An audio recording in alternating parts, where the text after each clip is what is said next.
So I guess my first question, I'll throw this one out to you, Haley. People know your name associated with PCM as someone who does a lot of our artwork and has appeared in larger pieces, kind of in background roles. But this was a starring vehicle for you. What was that like for you? This one was unique because the focus was entirely just me and just Danny. So there were no side characters, there were no things in the background, it was just us. So when we rehearsed, we did it like it was a dance, you know, it was all choreographed and everything needed to be spot on because we were the only two people up there. So it's definitely a different thing than being, you know, for instance, a background character in American Prez. I was a camera operator. Great to have reactions kind of on the side of the stage, but completely different when you were the only ones up there. And Danny, I believe this was your first time acting with us, yes? It was. Terrifying? Yeah, yes, actually. Made so much better that I got to jump in the pool with my best friend of a long time. So honestly, I forgot sometimes that we were performing. Which could be a good thing. And I would imagine, since you were playing sisters, that life bond that you already had not only made it easier from a support standpoint, from a trust standpoint, which is so important for actors, but just making the piece believable. Like, I was watching the piece again this morning just to refresh my memory, and the naturalness in the exchanges between the two of you is palpable. I mean, you can feel it. You can feel that the characters and you as actors care about each other enough to make this entertaining, thought-provoking, and heartfelt for the audience.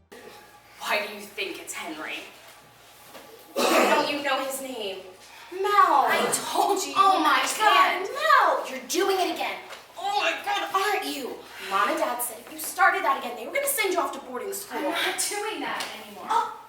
Oh, is that his shirt you hid under your belt? Does maybe Henry know that you have his shirt? Give it back. No, stop. You're gonna rip it. You need to stop. You need to give the boy his shirt back. I was planning to. When? How? Oh, after you stalk him and figure out where he lives and try to accidentally bump into him in his driveway when it's obvious you've been waiting for him creepily the whole time. What the hell, Mel? That's not normal. What is wrong with you? Please, Sarah, I'm tired. Just leave me alone. No, not until you tell me why you're doing this. You don't have to do this. You can just walk up to people like a normal person and introduce yourself, you know, give them a compliment, ask them to hang out sometime. Why is that so hard? Listen, Sarah, you're not me, okay? You don't look like me, you don't feel like me. You don't go through what I go through. So stop telling me to act like a normal person. Because I'm not. This is how I experience relationships, okay? I wasn't gonna hurt him, I was never gonna hurt anybody. I just have a lot of wonderful things that go on in my mind, and I can just enjoy those as if they're real. Why can't you let me have that? One of the things I noticed while we were working really was that the way we played off of each other, we had that trust there already. So she was concerned about my performance and I was concerned about her performance, which just made both of them better. So that was a nice thing to have already there. Yeah. And I think a big bond of me and Haley's relationship has always been about story and world building for one another. Whenever we're together, it's automatically we're trying to build a story. I don't know where that came from initially, but even when we were just together this past weekend, we were two sisters on a train to Bosnia. And this is just how we support one another. Like somebody will come up with an idea, and we'll throw it out there. So it was much more natural in this sense of the story on stage to have her come up with this fantasy, and for me to, you know, at first be like, oh my gosh, like this is insane, like what are you doing, and then be all in the end, because this is how we usually play in real life. Just go to bed. Okay, at first, I was optimistic. Now that you're telling me nothing, I'm worried that you're hiding something and there's no way I'm going to bed now. You have to tell me what happened today. You wouldn't understand. It's like grown-up stuff. Melise, I'm your younger sister by 2 years, okay? That's practically nothing. I mean, when we were kids, it was like this huge gap, but now, we're basically the same age. What happened to you today? Well, I met someone. Really? Yes, really. One of the things that I kind of zeroed in on when I was watching it again, Dan, there's this moment where you say something to the something equivalent to, people don't like it when how you see the world doesn't match up with how they see the world. Is there a more appropriate time in the world right now that kind of feeling is relevant in a piece that has nothing to do with anything that anybody's experiencing right now, but yeah, just wow, right?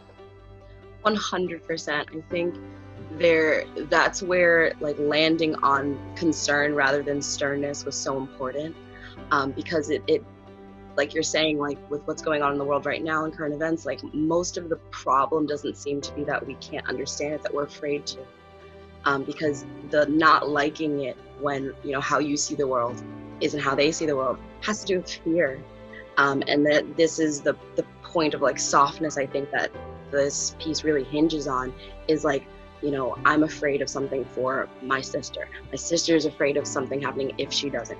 You know, there's all these fears that are playing out in our parents, whom you never see their idea for their kids. Like their kids don't come out this way. There's a fear there, and everything is happening to kind of assuage the fear and like move it out of the space so that they can continue living. And I think even in the way we move our bodies, we you know, go up and down a couch and move from here and there and like follow one another, is more of the picture of like, how does it work to move fear out of a space? You know, you kind of have to go with the person for a little bit. You have to watch what's happening. You know, as my character comes in, she's a little horrified, and then a little like, it's funny that there's this dance happening, but like, why? But being able to observe somebody, like take in what's being said, and for a minute, like let go of the fear, I think is what helps in introducing conversations that are way more helpful than like, well, you just need to see my point. You just need to understand. You just have to come to my side. It's, all right, but how do we get the fear element out of here before we're like, whose side is correct? No. People don't like it when what you're seeing doesn't match what they're seeing. Remember Judy from the apartment complex? Remember when the neighborhood found out that she had schizophrenia? Every time she went for her after dinner walk, those streets were a ghost town. People don't like it when your reality doesn't match their reality.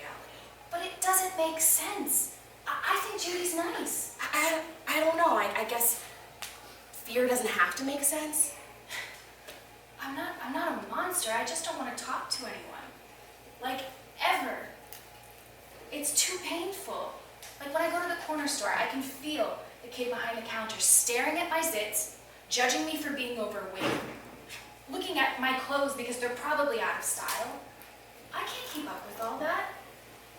And I don't care to. It's stupid. It's stupid to judge people on that stuff. I don't want to look at anyone. I don't want them looking at me. Why can't I just live in my pretend world? Well, listen, guys, I want to thank you so much for spending some time with us today, talking about Save My Love and your in it. It is a memorable piece. It's one that we're very proud of at PCM, and particularly proud of the fact that the two of you got a chance to in this, and we hope that day comes again soon for all of us. Thank you so much. This is really fun. I'm super glad I got to share everything with you, especially Ken. Like, you bring a lot of joy and a lot of light and a lot of love into everything that you do. So getting to bask in that sunshine for, when I did, it meant a lot to me. It means a lot to me still. So this is an honor and a delight, truly.